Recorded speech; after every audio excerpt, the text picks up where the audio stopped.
Alright, मैंने timeline में couple of clips को ऐड कर लिया है। पहले क्लिप में कलर करेक्शन नहीं है, जबकि दूसरे में है। एक क्लिप से दूसरे क्लिप में कलर करेक्शन को कॉपी करने के लिए उस क्लिप को राइट क्लिक कर ले जिसमें कलर करेक्शन हो और कॉपी को सेलेक्ट कर ले। अब उस क्लिप को सेलेक्ट कर ले जिसमें कलर करेक्शन नहीं है, उसको राइट क्लिक कर ले और पेस्ट एट्रीब्यूट्स को सेलेक्ट कर ले। पॉपअप में मेक श्योर करें कि सब कुछ डीसेलेक्ट हो एक्सेप्ट लोमेट्री कलर।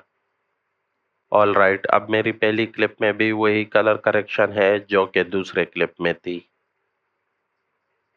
इसको करने के लिए दूसरा तरीका, उस क्लिप को सेलेक्ट कर ले जिसमें कलर करेक्शन हो और इफेक्ट कंट्रोल्स में जाएंगे। यहाँ पर लोमेट्री कलर को राइट क्लिक कर ले और कॉपी को सेलेक्ट कर ले। अब टाइमलाइन पर अपनी पहली क्लिप को सेलेक्ट कर ले ताकि इसके इफेक्ट कंट्रोल्स ओपन हो जाए। अब सिंपली एम्प्टी स्पेस में राइट क्लिक कर ले और पेस्ट सेलेक्ट कर ले ताकि ये इस क्लिप में भी पेस्ट हो जाए। ऑलराइट, अब मेरी दोनों क्लिप में एक जैसी कलर करेक्शन है और इस तरह सक्सेसफुली मैंने कॉपी कर ली कलर करेक्शन पहले मेथड की तरह। लेट्स से आप कलर करेक्शन को मल्टीपल क्लिप्स में कॉपी करना चाहते हैं एट वन, तो पहले कलर करेक्शन वाली क्लिप को राइट क्लिक करके कॉपी कर ले और फिर ड्रैग करके उन तमाम क्लिप्स को सेलेक्ट कर ले जिसमें आप कलर करेक्शन को ऐड करना चाहते हैं। फिर सेलेक्टेड क्लिप्स में से किसी एक को राइट क्लिक कर ले और पेस्ट एट्रीब्यूट्स को सेलेक्ट कर ले। पॉपअप में आप मेक श्योर करेंगे कि लोमेट्री कलर के अलावा दूसरा कोई चेक बॉक्स सेलेक्ट ना हो ओके करने से पहले। ओके, और इस तरह I was able to colour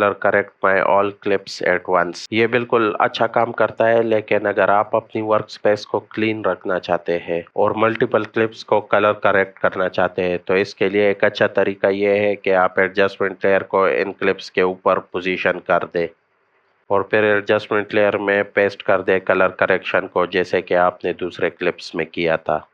Alright, that's it for this tutorial. As always, thanks for watching. See you next time.